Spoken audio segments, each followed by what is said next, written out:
चिंतन चिंतन शरीर का सबसे बड़ा मूल परिभाषा है। चिंतन के बिना शरीर और मस्तिष्क का स्वस्थ न होना एक भौतिक आधारण है। चिंतन जीवन का सबसे मूल कर्तव्य है। चिंतन से स्वास्थ्य, मनों में विकारक और शांति का प्रतीक होता है। चिंतन से शरीर का हर एक अंग एक नया ऊर्जावान रहता है। मन और चिंतन जीवन के सबसे मूल धरोहर हैं। इसमें दोनों का होना सबसे प्रविष्ट माना गया है। मानव मस्तिष्क में जितने भी विकार और जितने भी अंग हैं, उसमें चिंतन का सबसे महत्वपूर्ण होता है। चिंतन शरीर को ही नहीं, मन, आत्मा को शुद्ध करता है। चिंतन मन से ईश्वरीय ज्ञान की प्रवृत्ति करता है। सकारात्मक विचारों का आदान प्रदान होता है। चिंतन परमात्मा का मिलन का सबसे बड़ा साधक है।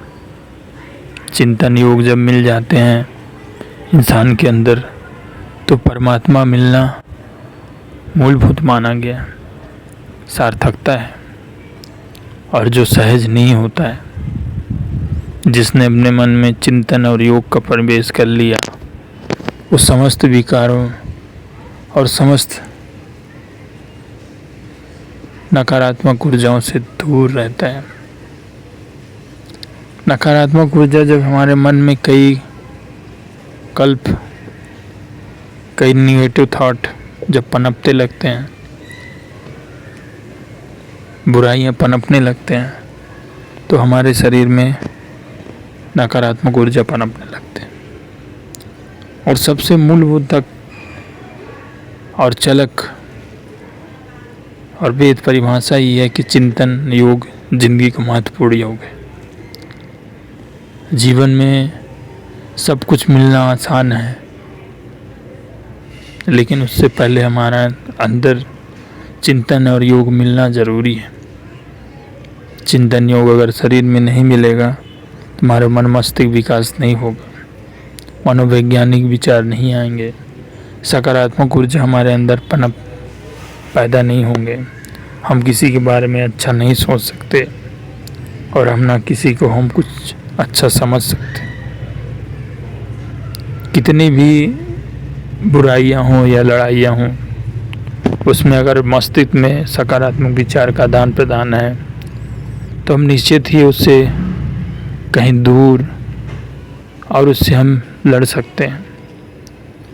अगर हमारे अंदर चिंतन और योग सामंजस्य और नहीं है, तो हम इन विचारों से कभी भी लड़ नहीं सकते। चिंतन आत्मा का शुद्धिकरण है। आत्मा में परमात्मा का वास चिंतन से ही होता है। चिंतन दुनिया की हर एक दौलत से कहीं, करोड़ों दौलत से कहीं अधिक प्रिय और अधिक मूल्यवान और बलवान होता है। आपके चिंतन और योग से आप किसी भी कार ऊर्जा को आप अपने अंदर समाहित कर सकते हैं। चिंतन में जीवन का हर वो अस्तित्व समाया हुआ है, जिसे हम जानना और अनजान है। चिंतन जीवन का नई दिशा और नया रूप है।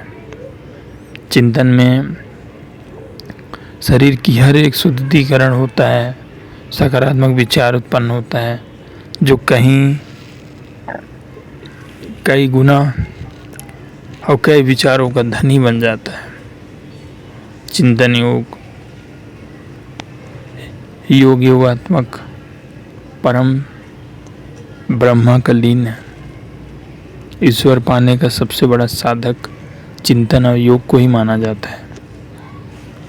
हमारे जीवन के कितने भी समस्या और कुविचारक अगर हमारे सामने आते हैं, तो हमारा चिंतन और योग न होने के कारण अगर चिंतन योग हमारे जीवन में समाहित है, हमारे सोच में समाहित है, तो हम किसी भी समस्या से उभर सकते हैं। और कितना ही क्यों न विपत्ति और कितना भी कष्ट या विषम परिस्थिति आ जाए, हम चिंतन से जीवन में खुशियाँ ला सकते हैं। जीवन में हर एक चीज़, हर एक साधक, हर एक विचार अपना सकते हैं। चिंतन बहुत ही मूल्यवान और कष्टहारी है। योग चिंतन जीवन की हर आस्था रखती है, हमारे विकास और कर्म को भी प्रेरित करती है। हमारे अंदर अगर चिंतन और योग होता है तो हमारा आत्मविश्वास, मनोबल और सकारात्मक चीज़ों का आदान प्रदान होता है, जो इंसान के लिए काफ़ी ज़्यादा और सुडौल है।